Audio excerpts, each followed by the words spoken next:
let me assure the people of Game, there'll be no by-election in Game anytime soon. Tumekubaliana hivyo? Because we were being expelled kwa sababu tulikutana na rais kule State House Nairobi. Kuna wengine walikutana na yeye kule State House Mombasa. If it is good in Mombasa, it is good in Nairobi. Tumeelewana hapo? So there is no by-election coming here. Number 2, nataka kusema hivi. Each generation has its own calling.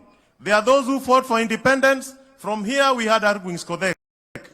There are those who were thereafter fought for national consolidation of Kenya. For our generation, those of us born after independence, led by His Excellency William Ruto, the first president to lead this country, from those born after independence, our calling is to kill tribalism from this country, is to fight hard and put economic empowerment before our people, and see that Kenya is on the map to the first world. Tumeelewana hapo? Koro wano kwa luor. Gimawatimoni okwa any apology to anybody. Why?